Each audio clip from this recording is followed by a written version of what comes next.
A while ago I asked Dominic what he thinks would be the perfect show out of this huge Gundam franchise for me to start with. He looked at me and said something along the lines of, I like Gundam Wing, but you should definitely start with Gundam 00.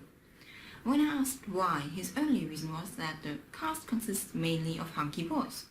I have no idea why he was so surprised to actually find me watching it an hour later. So without further ado, my name is Kristin, this is STALK, and we are taking a closer look at Mobile Suit Gundam 00.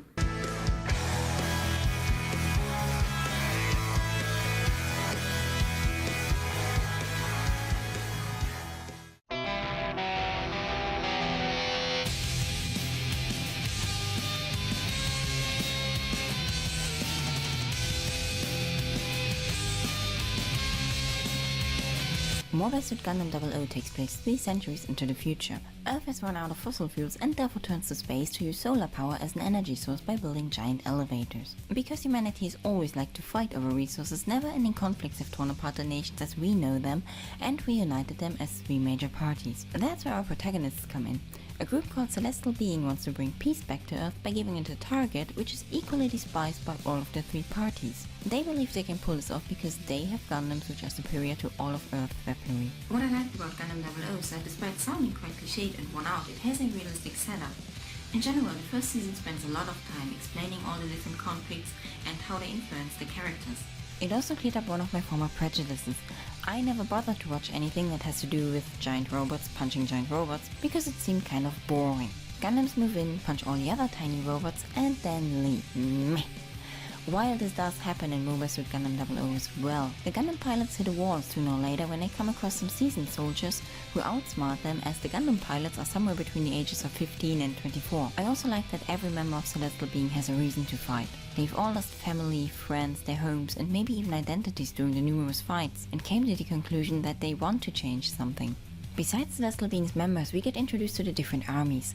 They change their goals to getting their hands on the Gundams before anybody else does quite early. After all, being in charge of completely overpowered mechas will give them the ability to control the entire planet and not just 1/3. As another force on Earth, we meet a private army which doesn't care who they are fighting for as long as the price is right. Then there's the princess of a small fictional desert nation that used to be rich due to their oil production, but whose nation now suffers from poverty because the oil is no longer needed. And then there are Sachi and Louise who just randomly appear at the beginning. For me, they embody the popular opinion of people who aren't affected by any of those negative side effects yet, and only hear about those things in the news. Nonetheless, Gundam 00 also manages to introduce characters who aren't exactly good or exactly evil. There was one situation in which both Celestial Being and Earth's forces worked together to save a number of people from being drifted away into the atmosphere. I appreciated that and how it was used later on in the series. There were only minor things that bugged me about the first season. While I liked the idea and background of every character and the character design, their facial expression and body language seldom conveyed their feelings and stayed kind of stoic the entire time, unless it was something major like anger. Of course, I keep in mind that the series aired from 2007 to 2009, but I do believe that could have been done a bit better. Remember what I said about background music in my last video? Mobile Suit Gundam 00 is a perfect example of how I hate the usage of background music. At the end of Season 1, every side and every character has suffered considerable losses, and you have this magical background, namely space. Nothing would have been a more fitting background sound than silence, a disturbed radio signal, Haru calling for help, but they messed it up with way too loud string instruments playing a heart-wrenching melody. I don't know why people don't like Joss Whedon. In an episode of Buffy the Vampire Slayer that dealt with losses, he decided to use no background music at all. While this felt really awkward for a moment because we are used to consuming media that is underlined with music, it was the most realistic and most affecting depiction of this heavy silence and emptiness a loss leaves you with. Mobile Suit Gundam 00 spent enough time on building up the characters to make me care at least a little bit without having to use the heavy guns. It's a shame they missed that opportunity. The first season ends after battle that readjusts the balance of power, because changing the world turned out to be harder than expected. That didn't bother me, and I was looking forward to another 25 episodes. I had heard before that second seasons tend to mess up when it comes to Sunrise. I didn't expect this to happen here because the story isn't even told completely yet. The second season takes everything the first season did and trashes it. It felt like someone made a list out of all the things that were criticized in Season 1, turned them around and added them back into the second season. Remember what I said about rarely occurring fights? Yeah, scratch that in Season 2. We go from one battle to the next. That in itself wouldn't be a problem, but between Season 1 and Season 2, 5 years have passed. You would assume that both Celestial Being and Earth's forces have worked on the strategies to come back with stronger pilots and mobile suits.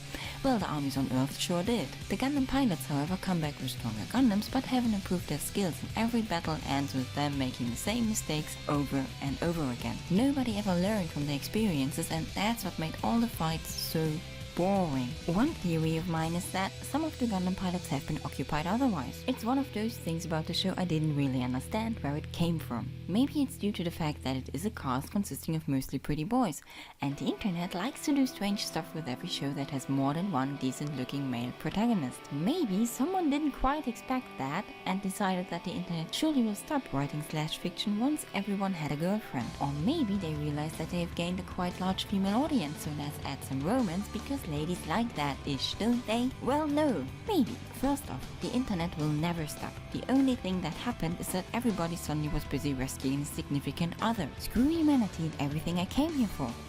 I don't think the story needed some extra romance next to the obvious Luis and Sachi thing and some cute little allusions. Plus, if girls have been watching before, then they've probably been happy with what they've gotten in the first season. Otherwise, they wouldn't even bother to watch the second season anyway, unless the poster stated Mobile Suit Gundam 00 now with 100% more romance. All it did was adding unnecessary fluff and distracting the viewer from what's really important. An autonomous army is taking over control, locking everybody with an opposing opinion up, be there proof or not, and trashing entire countries. But don't worry about that, they will most kindly sit and wait until you are done snuggling. Anyway, enough of that. I've got to come back to the music for a second. While the first season missed some opportunities, the music in the second season is straight up annoying. Remember the princess I mentioned before? She's back in the second season too. She's also a pacifist through and through and the most annoying character in the entire show. She wants to stop Setna from fighting and refuses to take part in any conflict, although she has just lost her kingdom. During a battle they have her taking care of a bunch of orphans, and she decides to teach them a song. They end up playing that song over the speakers, the battle stops and the troops withdraw. That is cheesy, but I'm cool with it as a one-time solution. I actually thought it was a smart move that they later on mentioned that radio stations all over the world started playing the song because people yearned for life and peace, and that was the message of the song. For many years people have been processing their feelings towards wars through various art forms because art was the best way for them to share their experiences. This song in Mobile Suit Gundam 00, however, is completely overused as it plays during almost every episode. It's cute the first 3 times, but after that it's just aggravating. And between all that back and forth, they wrapped up the final fight of the eponymous 00 Gundam and the bad guy in the last episode. Understandably, I got really nervous after about 10 minutes. They were still fighting and they still had to tell me what's going to happen on Earth, how they plan to deal with a messed up system and corrupt politicians. They wrapped that up in a slideshow and a voiceover, which of course also reassured me that everyone is very happy with his significant other. I don't know about you, but I've had enough. All right, I'll give it a try. No, try not. Do or do not. There is no try. I refuse to believe that anime is nothing more than escapist entertainment, and that's why I was looking forward to Gundam 00. We've been talking about fossil fuels and climate change for years now. Turn on the news and you'll see that people are already and have been for ages fighting over resources and land. Those are relevant topics, and this show had the ability to get people thinking about this without preaching down on them, but with fancy mobile suit and Gundam fights. I'm not saying every show has to be a Kino's Journey or Revolutionary Galotina. That would drive me crazy too, and I do enjoy my mindless fun sometimes, but if I see a show that has the potential to tell a meaningful story go to waste, it saddens me. Would I recommend it? Probably not. The first season is fine, and the second season is by no means bad, it's just not good either. And why would you want to waste your time on something average when you can watch so much better stuff? I do however believe that it was a good starting point for me, and I'm by no means done with Gundams or Sunrise yet, mainly because I really want to watch Gundam Build Fighters. So, when talking about Shinichiro Watanabe, we love to discuss how Cowboy Bebop got us into corgis, how Samurai Champloo tried to do the same thing but just wasn't as good, how much fun we had with Space Dandy, and how much we either loved or hated Sankyo no Taro. But there is another, tiny show nobody either seems to know or care about, and that's the one I'm picking up next week. If you're interested in that, don't forget to subscribe, and I'll see you next week. I gotta say, you keep on me again.